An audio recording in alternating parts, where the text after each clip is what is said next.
Hello friends, welcome to my channel. আজকে আমি বানাচ্ছি চিজি ক্রন ব্রেড।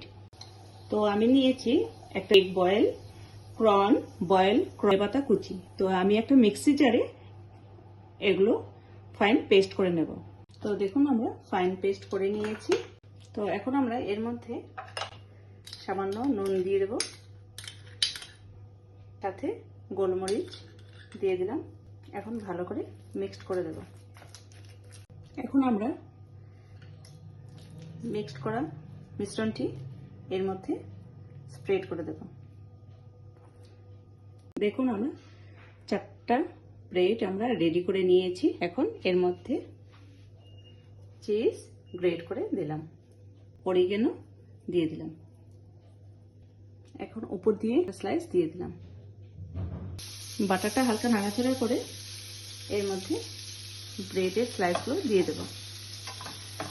আমরা ফ্রাই করে নেব। হালকা ঢাকা দিয়ে দিলাম। তো ঢাকনাটা খুলে দেখছি আমাদের ব্রেড রেডি। এখন এটা আমরা নামিয়ে নিচ্ছি। তো দেখুন আমাদের healthy cheesy egg bread recipe ready.